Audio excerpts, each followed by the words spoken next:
وہاں ذکر کیا تھا ان فرعون علا فی الارض، یہاں میرے نبی کی بات کرنے لگے تو فرمایا جو لوگ علو فی الارض نہیں کرتے، تکبر نہیں کرتے، آخرت کا گھر ہم انہیں عطا کریں گے۔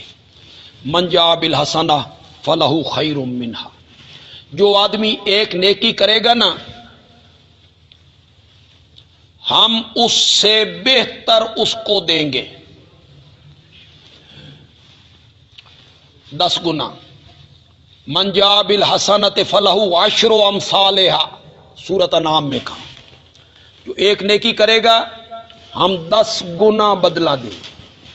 سورۃ آل عمران میں فصلوں کا بیج کا ذکر کیا، جو میرے رستے میں خرچ کرتے ہیں ان کی مثال دی تو ہم اس کو 700 گنا بڑھا دیں گے۔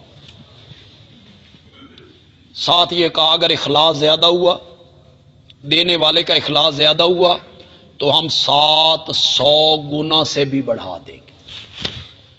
جو آدمی نیکی کرتا ہے ہم اس کا بدلہ اس سے بہتر دیتے ہیں۔ بلکہ ایک حدیث تو میں پڑھتا ہوں تو میں حیران ہو جاتا ہوں، قیامت کے دن ایک آدمی آئے گا اس کے اعمال کم پڑ جائیں گے، وہ گھبرائے گا، اللہ فرمائیں گے گھبرا نہیں، تیری ایک نیکی میرے پاس محفوظ ہے، اسے نیکیوں والے پلڑے میں رکھ لے۔ یا اللہ کون سی نیکی؟ فرمایا یہ پورا پہاڑ، یہ پورا پہاڑ ہے، یہ نیکیوں والے پلڑے میں رکھا جائے گا۔ پہاڑ کے مقابلے میں کاغذ کیا کریں گے؟ وہ اعمال نامے کیا کریں گے پہاڑ کے مقابلے میں؟ پہاڑ رکھا گیا، وہ برائیوں والے اعمال والے کاغذ اڑنے لگے۔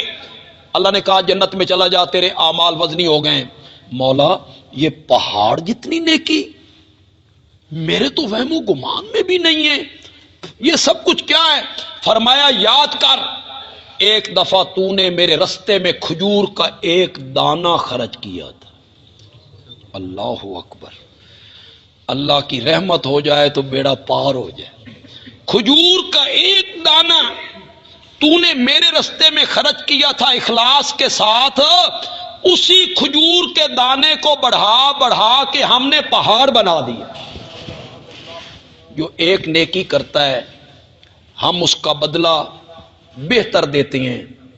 پھر آگے مہربانی دیکھو میرے رب کی، وَمَنْ جَاءَ بِالسَّيِّئَةِ، اور جو کوئی برائی کرتا ہے اس کو اتنی ہی سزا دیتے ہیں جتنی اس نے برائی کی۔ یہاں بڑھاتے نہیں ہیں کہ اسے سزا زیادہ دیں، جتنی برائی ہے اس کے مطابق اس کو سزا دیتے ہیں۔